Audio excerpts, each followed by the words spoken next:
guys, so today is going to be the start of a video series that I want to do.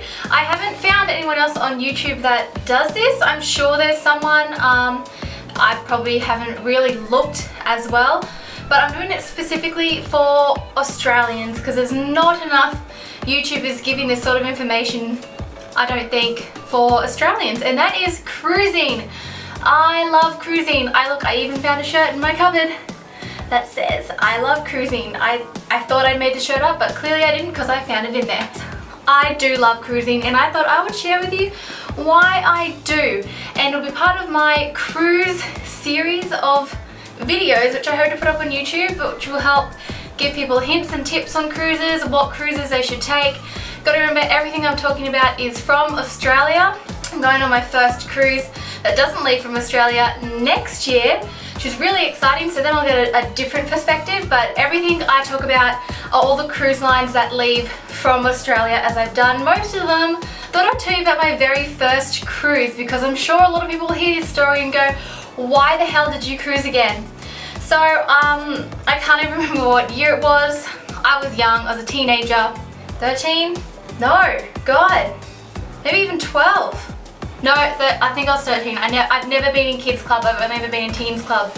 So I must have been about 13, and my Oma said, which is grandma in German, she said she really wanted to go on a cruise, and my dad was like, oh, I don't know, she's in her 90s, she's quite old. And my mum was on the phone to P&O straight away. As soon as she said that, my mum took that as an opportunity to go, hey, we're going on a cruise, what can you do for me? So we booked our very first P&O cruise on the Pacific Sun, which was really exciting. At that time in Australia, I believe only P&O were here. I think there was Princess as well, but Princess is a floating RSL, so my parents went P&O to, you know, more so for me and my sister because we're younger, and Princess would not have been good at all. So we went on a P&O, the Pacific Sun. I can't even remember what time of year it was. I can't really remember what year it was, what time of year it was. All I know is I went on a cruise. And we went on this cruise and we went to the Pacific Islands, which were beautiful, and I absolutely loved it. I was having so much fun. Did discover I got seasickness. I'll talk about seasickness in another video. But then on the way back, we hit a storm, and our captain tried to avoid it as best as possible. But you know, you can't help these things, they're pretty big, and we had to somehow get back to the coast. So we tried to avoid it, but we pretty much went through a Category 10 storm, which is one down from a cyclone, I believe. Look, to be honest, I didn't even leave bed. I was in bed so sick. But my mum was telling me all these horrific stories where the chairs and the tables in the restaurants, especially upstairs in the buffet, just completely lifted and was just moving from side to side. All the glass in the shops completely like shattered and went everywhere. All the merchandise went everywhere. I remember hearing that a TV fell on the little kid's leg, and I broke his leg, and it was one of the worst experiences ever coming back. I just slept for 2 days straight. I was so sick. Yes, but you know, in all honesty though, I know the crew and the captain did his best to try and avoid it, which he did. We came into Sydney a lot later than planned, and all I remember was looking out the window, being like, thank God we've made land, and seeing like a lineup of ambulances to collect all the people who had accidentally got injured. But did that stop me from cruising again? No, it didn't. Since that cruise, I've been on 8 cruises. So I've done 9 in total, and I like collecting my cards as proof. So here's proof, my people, that I've done a fair few cruises, and I guess you can sort of take my word for what I'm saying. I do have experience. I've now been on 9. I'm missing a card though, which is so devastating. I don't know where it is. It's one of my P&Os. But yeah, so I've done 9 cruises, and I'm going on my 10th next year. So I thought I would share with everyone why I love cruising and why my family loves cruising. Number 1, on why we like cruising, it is so cheap and affordable. So many people would say this, oh my God, you must be so rich because you go on so many cruises. Actually, cruising is a lot cheaper than us, for example, going to the Gold Coast as a family. Way cheaper.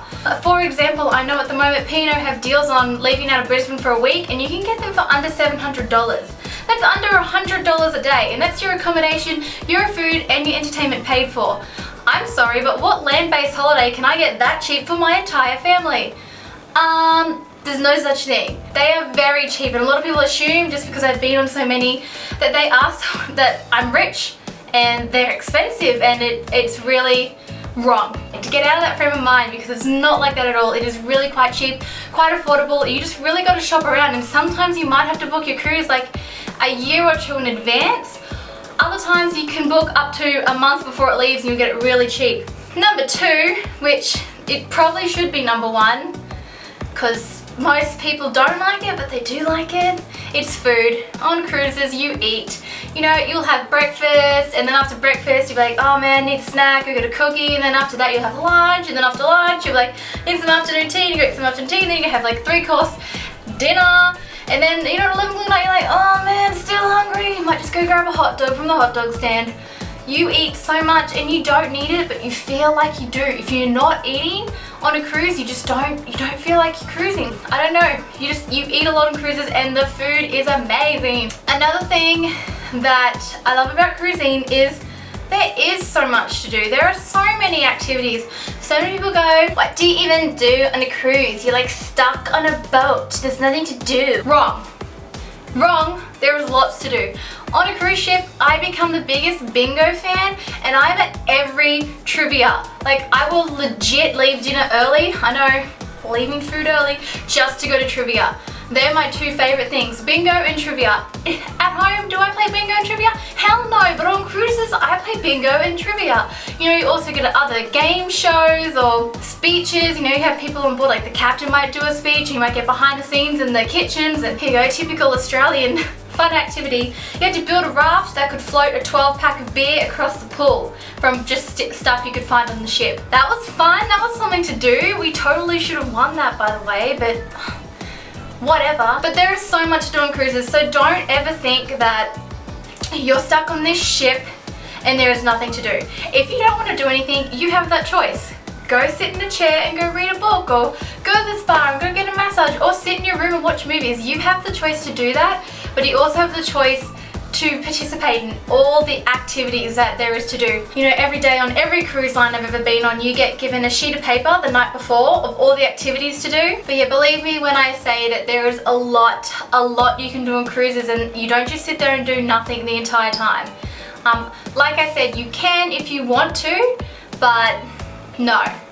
So another thing I love about cruising is you unpack your bag once. My bag eventually makes it to my room. I unpack it and that's it. Like for the 12, 14, 18, however bloody long I'm on the ship for, I don't have to unpack again. And that is great. Like you go to so many different places in that time, you don't have to continuously pack up your bag again and then, you know, get on the bus or go on the plane. You just unpack the one time and that is it, which is great. And this leads on to the destinations you get to go to. You have some cruises that might only do the ocean. You know, you have some out of Australia that we have 3-day cruises which can't go anywhere, we don't have anywhere close enough, so you sort of just do a loop into the ocean. Those ones are more so for, I guess, if it's your first time cruising, it might be good to try that one. But most of them you go out to the islands and you at least get 3 destinations that you get to experience. Which is great. You get to experience so many different things. I've only ever really done the Pacific Islands and New Zealand. My parents have done Europe and they loved it. They spent 20-something days on a cruise ship and they loved it. They didn't have to unpack the entire time and got to visit a whole heap of Europe all at once. So definitely the destinations make it worth it. And especially because you're going to get it at a really good and cheap price. I've now come to the point where it's not so much about the destination for me, it's about the cruise ship itself. Yes, I now cruise just to go on particular ships. Like there are so many ships I want to try which have all this great stuff on it. A lot of them don't come to Australia, but they're coming. They are coming. But yeah, I now cruise for the ship and the different experience that I'll get on that ship. But yeah, I do now cruise for the ship, and I feel like a lot of people end up getting to that stage where it's not so much about the destination, it's about what sort of different ship are they about to go on and what they can do on that ship. So another thing is it's great, cruising is great for families. Not just like, you know, mum, dad, and your 2 kids. It's great for big families. I've been on lots of cruises where a lot of my families come. And when I mean a lot, I remember one cruise, I think we had 50 of us. And it was good because we were all there together, but we didn't have to necessarily do the same thing every day. You know when you're stuck on a family holiday and if somebody wants to go to the shops, generally you all then have to go to the shops, or if someone wants to go eat here, you all have to go eat there. On a cruise, it's not like that because you can all just do whatever the hell you want and you're still near each other. You'll still see each other, you'll still make plans to do stuff together, but you're not stuck doing what your family wants to do when necessarily you might not want to do that. Next is entertainment. So on a cruise ship, like people said before, what do you even do on a cruise ship? Well, let me entertain you.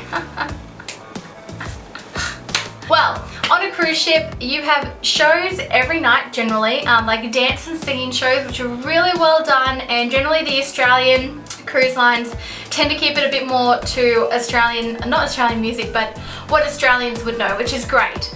And then sometimes we've had like a hypnotist on board, comedians on board, magicians on board, acrobatic people on board, whatever you call those sorts of people. I'm like, think of anything and they've probably been on a cruise ship.